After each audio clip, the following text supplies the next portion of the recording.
St. Thomas the Doubter. On the following Sunday, Jesus again appeared in the upper room, St. Thomas being present. He had rebuked his brethren for being too easily convinced that they had seen Jesus, and said that he would not believe unless he felt the print of the nails and the spear wounds. Jesus appeared again in a body like that of his humiliation, with the marks of the spear and the print of the nails. He urged Thomas to be convinced, but told of still greater blessings for those who without those proofs were able to fully believe. The Bible tells that Jesus is no longer flesh, but a spirit being since his resurrection. As St. Paul declares, the church must all be changed, because flesh and blood cannot inherit the kingdom of God.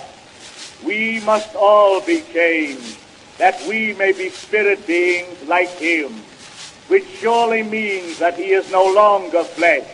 He was put to death in flesh and quickened in spirit, writes St. Peter.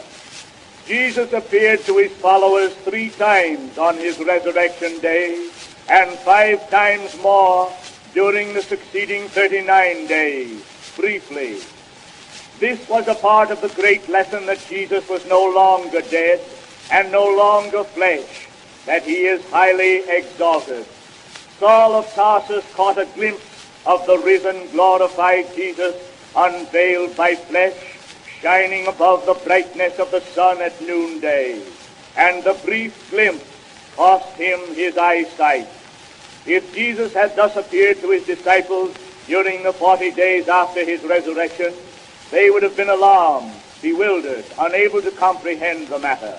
St. Paul refers to his glimpse of Jesus, saying, "He was seen of me as one born before the time."